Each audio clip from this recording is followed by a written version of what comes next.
Hello, another AQA A-level Physics multi-choice question. You could choose a different question to answer by clicking on the information card here, or wait till the end of the video when there'll be some more options.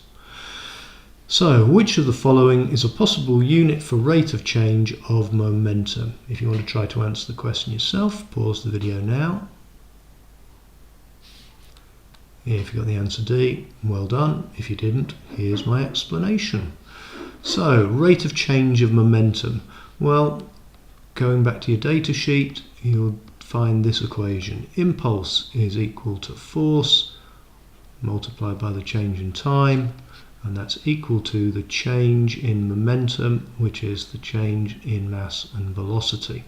So, for momentum, the possible units are Newton seconds, or mass, kilogram, velocity, meters per second, so kilograms per meter per second. But those are the units for momentum.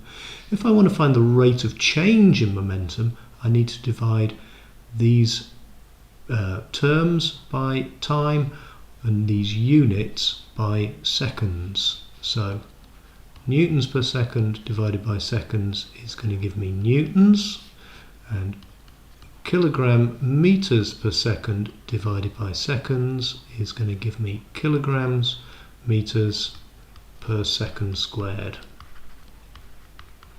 So let's have a look. Which is the possible one? The answer is D.